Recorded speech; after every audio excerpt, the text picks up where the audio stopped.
नमस्कार विद्यार्थी आणि पालक मित्रांनो, मी अंकुश पाटील श्री छत्रपती अकॅडमी पुणेमध्ये आपलं मनपूर्वक स्वागत करतो। आजच्या व्हिडिओमध्ये आपण डिस्कस करणार आहोत कमी कट ऑफसाठी MBBS म्हणजे सगळ्यात कमी कट ऑफ कोणत्या कॉलेजेसचा असतो त्याविषयी डिटेल डिस्कशन आपण घेणार आहोत। अर्थातच महाराष्ट्र राज्यातील डीम युनिव्हर्सिटीच्या MBBS प्रवेशाबद्दल आपण आजच्या व्हिडिओमध्ये डिटेल इन्फॉर्मेशन घेणार आहोत। त्यामुळे अत्यंत माहितीपूर्ण हा व्हिडिओ ठरणार आहे। नीट 2024 ची तयारी करणाऱ्या विद्यार्थ्यांनी हा व्हिडिओ अगदी शेवटपर्यंत पाहावा। नीटमध्ये तुम्हाला 250 प्लस जरी मार्क्स आले, 250 मार्क्स जरी आले तरी MBBS ला प्रवेश मिळण्याचे चान्सेस महाराष्ट्र राज्यामध्ये आहेत। फक्त डीम युनिव्हर्सिटीच्या फीस थोड्या हायर साईडला असतात।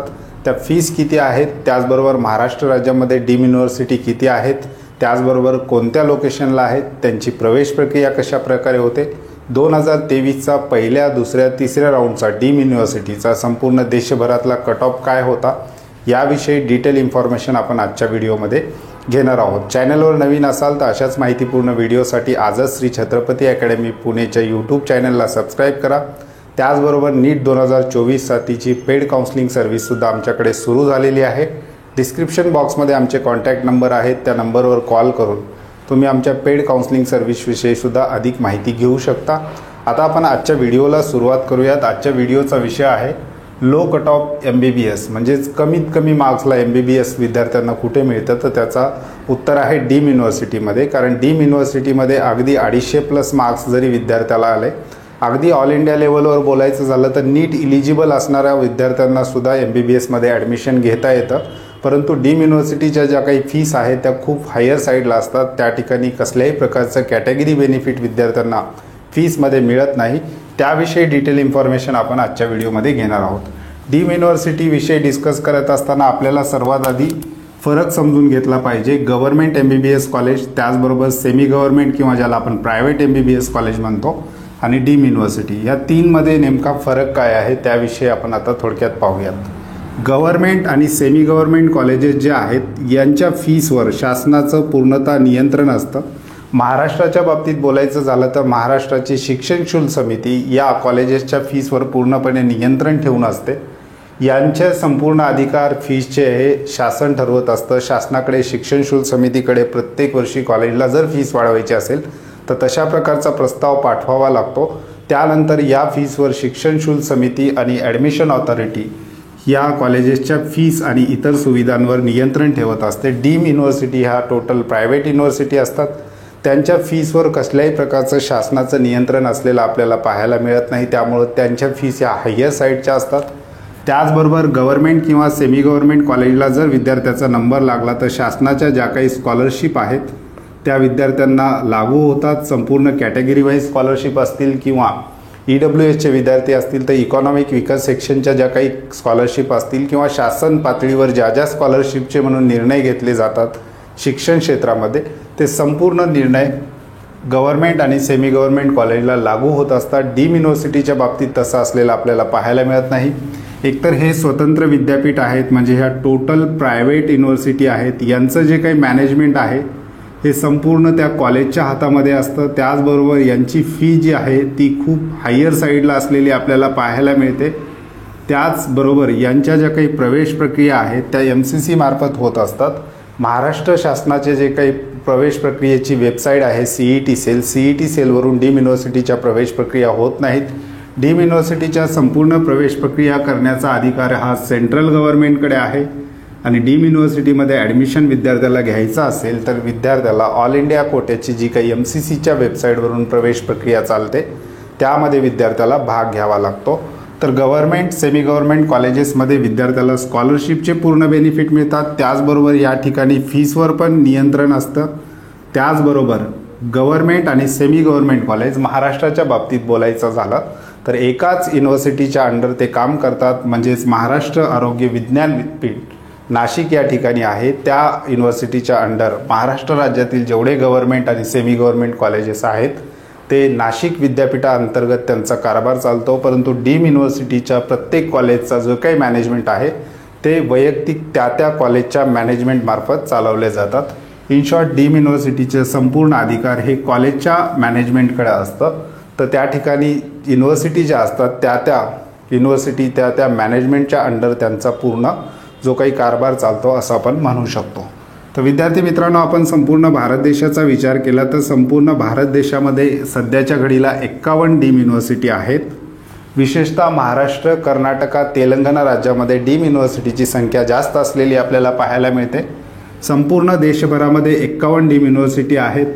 त्यामध्ये 10,100 MBBSच्या सीट आहेत। संपूर्ण देशभराचा जर विचार केला तर डीम युनिव्हर्सिटीच्या सीट 2023च्या काउन्सिलिंग प्रक्रियेनुसार आपण सांगतोय 24मध्ये एखादं कॉलेज वाढण्याची शक्यता आहे। 1-2 कॉलेज त्या ठिकाणी वाढले तर आणखी डीम युनिव्हर्सिटीच्या सीट वाढतील, परंतु 2023च्या डाटानुसार जवळपास 10,100 डीम युनिव्हर्सिटीच्या सीट संपूर्ण भारत देशामध्ये असलेल्या आपल्याला पाहायला मिळतात। मी अगोदरच सांगितल्याप्रमाणे डीम युनिव्हर्सिटीची जी काही काउन्सिलिंग म्हणजेच प्रवेश प्रक्रिया घेण्याची अथॉरिटी जी आहे ती सेंट्रल गव्हर्नमेंटच्या मेडिकल काउन्सिलिंग कमिटी या वेबसाईटकडे आहे। मेडिकल काउन्सिलिंग कमिटीमार्फत डीम युनिव्हर्सिटीच्या 100% सीट त्या ठिकाणी भरल्या जातात। या सीट ऑल इंडिया लेवलवर भरल्या जातात। ऑल इंडिया रँकनुसार या सीट भरल्या जातात। या ठिकाणी स्टेट गव्हर्नमेंटचा कुठलाही हस्तक्षेप झालेला त्यामध्ये आपल्याला पाहायला मिळत नाही।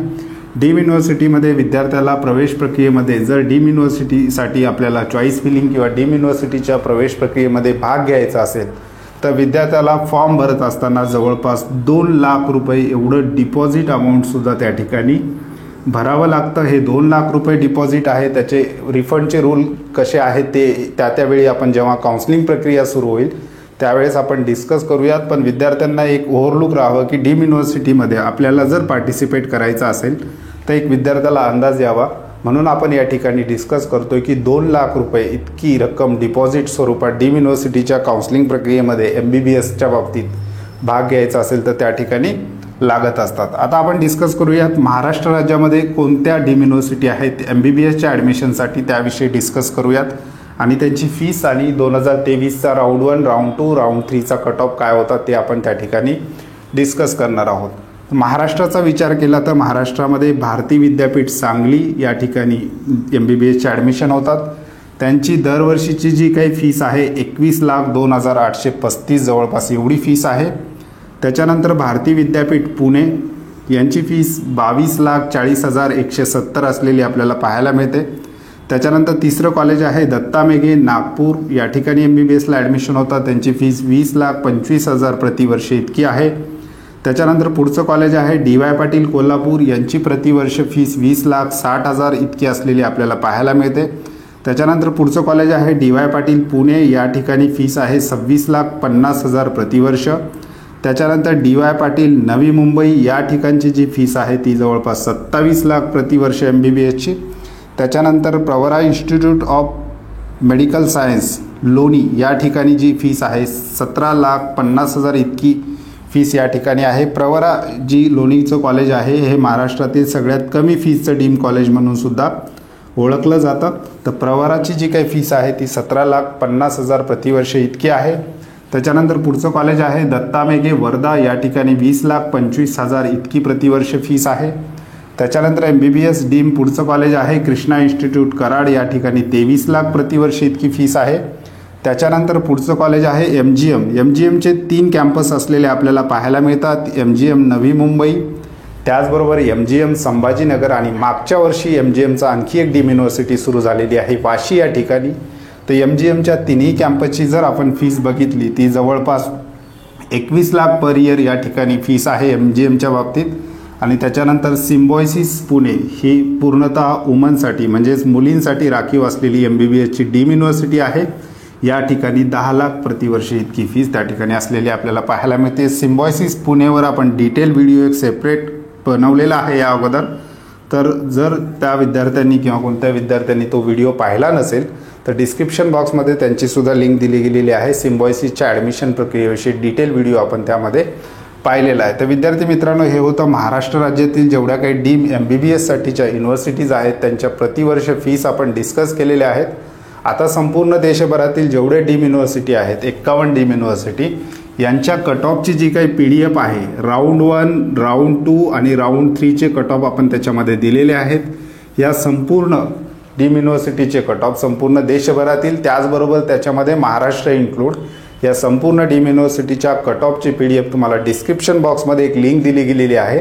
त्या लिंकवर क्लिक करून त्या ठिकाणी PDF विद्यार्थी पाहू शकतात। अगदी नीट इलिजिबल असणाऱ्या विद्यार्थ्याचं सुद्धा ॲडमिशन त्या ठिकाणी होऊ शकतं। फक्त त्यांची फीस आहे, ही फीस भरण्याची कॅपॅसिटी जर विद्यार्थ्याची असेल तर तो विद्यार्थी डीम युनिव्हर्सिटीच्या काउन्सिलिंग प्रक्रियेमध्ये भाग घेण्याचा विचार त्या ठिकाणी करू शकतो। महाराष्ट्राचा जर विचार केला तर विद्यार्थ्याला 250 पासून पुढे मार्क्स जरी आले तरी डीम युनिव्हर्सिटीमध्ये महाराष्ट्रामध्ये विद्यार्थ्याचं ॲडमिशन त्या ठिकाणी होऊ शकतं। परंतु ही जी काही फीस आहे ही फीस खूप हायर असलेली आपल्याला पाहायला मिळते। गव्हर्नमेंट कॉलेजच्या तुलनेत किंवा महाराष्ट्र राज्यातील सेमी गव्हर्नमेंट किंवा प्रायव्हेट कॉलेजच्या तुलनेत ही फीस आपल्याला जवळपास 3 ते 4 पट इतकी हायर साईडला प्रतिवर्ष फीस विद्यार्थ्यांना या ठिकाणी भरावी लागते। या ठिकाणी विद्यार्थ्यांना कसल्याही प्रकारचे कॅटेगरी बेनिफिट फीसच्या बाबतीत सुद्धा मिळत नाही।